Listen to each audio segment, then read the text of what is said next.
ಅಮ್ಮ ಹೇಗಿದ್ದೀರಾ? ನೀ ಹೇಗಿದ್ಯಮ್ಮ? ನಾ ಚೆನ್ನಾಗಿವ್ನಿ. ಮೈಮೋರ್ ಹೇಗವ್ರೆ, ಜೀವವ್ರು ಹೇಗವ್ರೆ? ಎಲ್ಲ ಚೆನ್ನಾಗಿದ್ದಾರಮ್ಮ. ಸರಿ ಬನ್ನಿ ಬನ್ನಿ.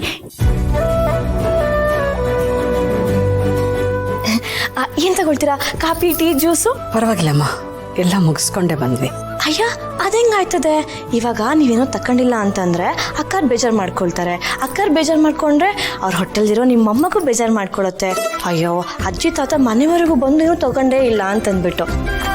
ಅದಕ್ಕೆ ಜ್ಯೂಸ್ ತಗೊಂಡ್ಬರ್ತೀನಿ, ಈ ಸೆಕೆಗೆ ತಂಪಾಗಿರ್ತದೆ. ಹಾ ಸರಿ ಕಣಮ್ಮ.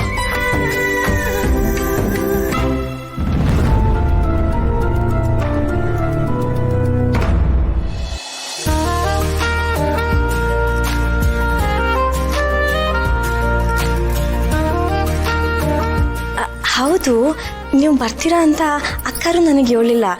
ಅವರಿಗೂ ಹೇಳಿಲ್ವಾ ನೀವು?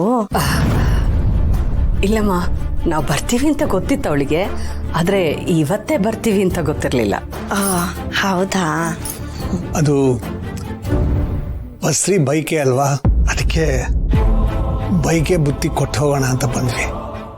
ಒಳ್ಳೇದೇ ಆಯ್ತು ಬಿಡಿ, ಶಾನೆ ಖುಷಿ ಪಡ್ತಾರೆ. ಭೂಮಿ ಎಲ್ಲಮ್ಮ ಕಾಣಿಸ್ತಾ ಇಲ್ಲ? ಅದು ಮಕ್ಕಳನ್ನ ನೋಡ್ಕೊಂಡು ಬೈಕೆ ಬುತ್ತಿ ಕೊಟ್ಟೋಗೋಣ ಅಂತ ಬಂದ್ವಿ. ಓ, ಮಕ್ಕಳನ್ನ ನೋಡ್ದೆ ಬೇಸರ ಆಗಿತ್ತು ಅನ್ನಿ. ಹೂನಮ್ಮ, ಸ್ವಲ್ಪ ಅವ್ರನ್ನ ಕರಿತೀಯಾ? ಕರಿತೀನಿ. ಮಲ್ಲಿ, ಒಂಚೂರು ಅಪ್ಪಿಂದು ಕರೆದು ಬಿಡ್ತೀಯಾ? ಅಯ್ಯ ಇದ್ಯಾಕೆ ಇಷ್ಟೊಂದು ಹಿಂಜರಿಕೆ ಪಡ್ತಾ ಇದ್ದೀರಾ? ನಿಮ್ಗೊಂದು ಖುಷಿ ವಿಷಯ ಹೇಳ. ಅಪೇಕ್ಷೆ ಅವರು ಇವಾಗ ಮೊದ್ಲಿನ ತರ ಇಲ್ಲ.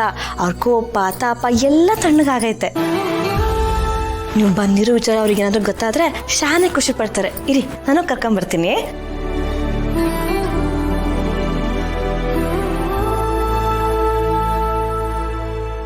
ರೀ, ಅಪ್ಪಿ ನಮ್ಮ ಹತ್ರ ಮಾತಾಡ್ತಾಳಲ್ವಾ?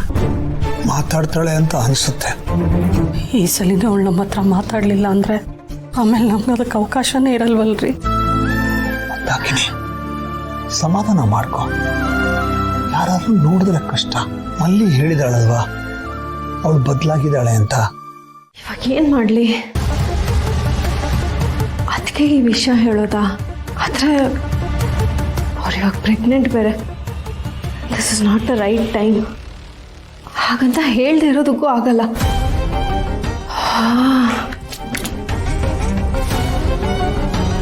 ಅಣ್ಣಂಗೆ ಹೇಳಿದ್ರೆ I think that's the best. ಸುಮ್ಮನೆ ರಿಸ್ಕ್ ತಗೊಳ್ಳೋದು ಬೇಡ.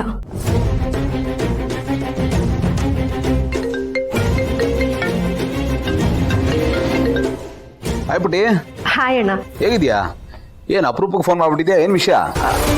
ಏನಿಲ್ಲ ಅಣ್ಣ, ಅದು ಒಂದು ಸೆಕೆಂಡ್. ಬಾರೆ, ನಿಮ್ಮ ಅತ್ತೆ ಮಾವ ಬಂದಿದ್ದಾರೆ, ಅಕ್ಕರಿಗೆ ಹೇಳ್ಬಿಡಿ. ಹಾಂ, ಥ್ಯಾಂಕ್ ಗಾಡ್. ಅತ್ತೆ ಮಾವ ಅಲ್ಲಿಗೆ ಹೋಗಿದ್ದಾರೆ. ಈಗ ಸ್ವಲ್ಪ ಸಮಾಧಾನ ಆಯ್ತು. ಅತ್ತೆ ಮಾವ ಇಲ್ಲಿಗೆ ಬಂದಿದ್ದಾರಂತೆ. ನಾನು ನಿಮಗೆ ಆಮೇಲೆ ಕಾಲ್ ಮಾಡ್ತೀನಿ. ಏನಾದರೂ ಇಂಪಾರ್ಟೆಂಟ್ ವಿಷಯ ಆಯ್ತಾ? ಇಲ್ಲ ಅಣ್ಣ, ಜಸ್ಟ್ ಅದೇ ಅತ್ತೆ ಮಾವ ರೀಚ್ ಆದ್ರಾ ಇಲ್ವಾ ಅಂತ ಕೇಳೋದಕ್ಕೆ ಕಾಲ್ ಮಾಡಿದೆ ಅಷ್ಟೇ. ಓ, ಆಗಿದ್ದಾರೆ ಬಂದಿದ್ದಾರೆ ಇಲ್ಲಿಗೆ. Okay bye. Okay, bye bye. ರೀ, ನಿಮ್ಮ ಅಪ್ಪ ಅಮ್ಮ ಬಂದಿದ್ದಾರಂತೆ, ಬನ್ನಿ. ಏನಿದ್ರು ಇಲ್ಲೇ ನಿಂತಿದ್ದೀರಾ? ಬನ್ನಿ. ಶಿವ, ಒಂದ್ಸಲ ಏನಾದ್ರೂ ಯೋಚನೆ ಮಾಡಿದ್ಯಾ? ಅತ್ತೆ ಮಾವನ ಮನ್ಸಿಗೆ ಎಷ್ಟು ನೋವಾಗಿರ್ಬೇಡ. ಮಗನಾಗಿ ನೀನು ಅವ್ರನ್ನ ಈ ರೀತಿನ ಟ್ರೀಟ್ ಮಾಡೋದು ತುಂಬಾನೇ ಹರ್ಟ್ ಆಗಿದೆ.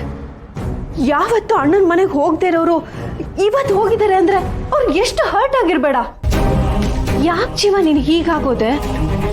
ದುಡ್ಡು ನಿನ್ನ ಈ ಮಟ್ಟಕ್ಕೆ ಚೇಂಜ್ ಮಾಡ್ಬಿಡ್ತಾ? ನಿನ್ನ ನೀನು ಮರೆಯೋ ಅಷ್ಟು. ನೋಡು, ನಾನು ಇಷ್ಟೊಂದು ಮಾತಾಡ್ತಾ ಇದ್ರು ಏನು ಆಗೇ ಇಲ್ಲ ಅನ್ನೋ ತರ ಹೇಗೆ ನಿಂತಿದ್ಯಾ ನೋಡು. ಎಮೋಷನ್ಸ್ ಎಲ್ಲ ಸತ್ತೇ ಹೋಗಿದ್ಯಾ ಜೀವ ನಿನಗೆ. ಅವ್ರು ನಿನ್ನ ಎಷ್ಟು ಪ್ರೀತಿಯಿಂದ ಮಗ ಅಂತ ಎಷ್ಟು ಕೇರ್ ಮಾಡ್ತಿದ್ರು, ಅದು ಯಾವುದು ಕನ್ಸಿಡರೇ ಆಗಲ್ವಾ ನಿನಗೆ? ಹೇಳು ಜೀವ, ಅವ್ರ ಬಗ್ಗೆ ಸ್ವಲ್ಪನೂ ಕನ್ಸನ್ನೇ ಇಲ್ವಾ? ಅವ್ರು ಎಲ್ಲಿದ್ದಾರೆ, ಏನ್ ಮಾಡ್ತಿದ್ದಾರೆ ಅನ್ನೋ ಸ್ವಲ್ಪ ಚಿಂತೆನೂ ಇಲ್ವಾ? ಮಾತಾಡೋ. ಏನ್ ಮಾತಾಡೋದು? ಹಾ, ಆಗ್ಲೇ ಹೇಳಿದ್ನಲ್ಲ, ಅವ್ರೇನ್ ಕಮ್ಮಿ ಇಲ್ಲ. ಅಪ್ಪ ಅಮ್ಮ ಅನ್ನೋ ಸೆಂಟಿಮೆಂಟ್ ಇಟ್ಕೊಂಡು ನನ್ನನ್ನೇ ಬ್ಲಾಕ್ ಮೇಲ್ ಮಾಡ್ತಾರೆ. ನನ್ನ ಸಕ್ಸಸ್ನ ಎಂಜಾಯ್ ಮಾಡ್ತಿಲ್ಲ, ಅವರು ಸೆಲೆಬ್ರೇಟ್ ಮಾಡ್ತಿಲ್ಲ, ಡಿಗ್ರೇಡ್ ಮಾಡ್ತಾರೆ. ನಾನು ಏನೂ ಮಾಡಿಲ್ಲ ಅನ್ನೋ ಥರ ಟ್ರೀಟ್ ಮಾಡ್ತಾರೆ. ಅವ್ರು ಹೇಳಿದ್ನೆಲ್ಲ ಕೇಳಿಸ್ಕೊಂಡು ಕೂರೋದಕ್ಕೆ ನಾನೇನು ಹಳೆ ಜೀವ ಅಲ್ಲ, ಅದೆಲ್ರಿಗೂ ನೆನಪಿರ್ಲಿ. ಶಿವ, ಈಗೇನು ಅವ್ನು ಹೋಗಿ ಕರ್ಕೊಂಡು ಬರ್ತೀಯಾ ಇಲ್ವಾ? ನಾನೇ ಹೋಗಿ ಕರ್ಕೊಂಡ್ಬರ್ಲಿ? ನಾನು ಯಾರಿಗೂ ಬಗ್ಗಲ್ಲ, ಯಾರಿಗೂ ಬಗ್ಗೋ ಮಗನೂ ಅಲ್ಲ. ಮಗ ಅಂತಾನು ನೋಡಿದೆ ನನ್ನನ್ನೇ ಬ್ಲ್ಯಾಕ್ ಮೇಲ್ ಮಾಡ್ತಾರೆ. ಅಂಥದ್ರಲ್ಲಿ ನನ್ನ ಸೆಲ್ಫ್ ರೆಸ್ಪೆಕ್ಟ್ ಬಿಟ್ಟು ನಾನು ಕರಿಬೇಕಾ? ದೊಡ್ಡದಾಗಿ ಹೋಗಿ ಅವ್ರ ಮಗಳ ಮನೇಲಿ ಕೂತಿದಾರಲ್ವಾ, ಇರ್ಲಿ ಬಿಡು. ನನಗಿಂತ ಜಾಸ್ತಿ ಅವಳ ಮೇಲೆ ಪ್ರೀತಿ ಅಲ್ವಾ? ನಾನು ನೋಡ್ತೀನಿ ಎಷ್ಟು ದಿನ ಅಲ್ಲೇ ಇರ್ತಾರೆ ಅಂತ. ಶಿವ, ಯಾಕೆ ಈ ರೀತಿ ಮಾತಾಡ್ತಾ ಇದೀಯಾ? ಅವರು ನನ್ನನ್ನೇ ಮಗಳ ತರ ನೋಡ್ತಾರೆ. ಅಂಥದ್ರಲ್ಲಿ ನಿನ್ನನ್ನು ಅವರು ಅಷ್ಟು ಈಸಿಯಾಗಿ ಬಿಟ್ಕೊಟ್ಬಿಡ್ತಾರಾ? ಏನ್ ಇಷ್ಟನ್ನ ಅವ್ರನ್ನ ಅರ್ಥ ಮಾಡ್ಕೊಂಡಿರೋದು? ನಾನು ಈಗ ತಾನೇ ಹೇಳ್ದಾಗೆ ಎಲ್ಲಿಂದ ಬಂದಿರೋ ನನ್ನನ್ನೇ ಮಗಳ ತರ ಟ್ರೀಟ್ ಮಾಡ್ತಾರೆ ಅಂದ್ರೆ ನಿಮ್ ಮಧ್ಯೆ ಅವ್ರು ಏನಕ್ಕೆ ಭೇದ ಭಾವ ಮಾಡ್ತಾರೆ? ಅದೆಲ್ಲ ನಿನ್ ತಲೆಲಿರೋದು. ನೋಡು, ಸುಮ್ಮನೆ ಹುಚ್ಚುಚ್ಚಾಗಿ ಏನೇನೋ ಯೋಚನೆ ಮಾಡಬೇಡ. ಎಷ್ಟೇ ಆದರೂ ನೀನು ಅವ್ರ ಪಾರ್ಟಿನೇ ಅಲ್ವಾ? ನಾನೇನೋ ಅವ್ರ ಪಾರ್ಟಿ ಸೇರ್ಕೊಂಡಿಲ್ಲ. ನೀನು ನಮ್ಮ ಪಾರ್ಟಿಯಿಂದ ದೂರ ಆಗಿರೋದು, ಮೆಂಟಲಿ ಫಿಸಿಕಲಿ. ನೀನು ಬಿಸ್ನೆಸ್ ಮ್ಯಾನ್ ಆದಮೇಲೆ ಇಷ್ಟೊಂದು ಚೇಂಜ್ ಆಗ್ತೀಯ ಅಂತ ಎಕ್ಸ್ಪೆಕ್ಟೇ ಮಾಡಿರಲಿಲ್ಲ. ದುಡ್ಡು ಮನುಷ್ಯನ ಚೇಂಜ್ ಮಾಡುತ್ತೆ ಅಂತ ಗೊತ್ತಿತ್ತು, ಬಟ್ ಈ ಲೆವೆಲ್ಗೆ ನಾನು ಎಕ್ಸ್ಪೆಕ್ಟೇ ಮಾಡಿರಲಿಲ್ಲ. ನಮ್ಮ ಕರ್ಮ ನೋಡು, ಇದನ್ನ ನಾವು ಯಾರ ಹತ್ರನೂ ಹೇಳ್ಕೊಳ್ಳೋಕ್ಕೂ ಆಗಲ್ಲ, ಬಿಡೋದಕ್ಕೂ ಆಗಲ್ಲ. ನಿನ್ನಿಂದ ಎಲ್ರಿಗೂ ನೋವು. ಅದು ಯಾಕೆ ನಿನ್ನ ಕಣ್ಣಿಗೆ ಕಾಣಿಸ್ತಾ ಇಲ್ಲ? ಹೋಗು, ಮೊದಲು ಅತ್ತೆ ಮಾವನ ಮನೆ ಕರ್ಕೊಂಡು ಬಾ. ಪ್ಲೀಸ್ ಮಹಿ, ನೀನು ನನ್ನ ತಲೆ ತಿನ್ಬೇಡ. ನನ್ನ ಪಾಡಿಗೆ ನಾನು ಬಿಟ್ಬಿಡು. ನಾನು ಹೋಗಲ್ಲ ಅಂದ್ರೆ ಹೋಗಲ್ಲ. ಏನೇನು ಹೇಳಿ ನೀನು ನನ್ನ ನೆಮ್ಮದಿ ಹಾಳು ಮಾಡ್ಬೇಡ.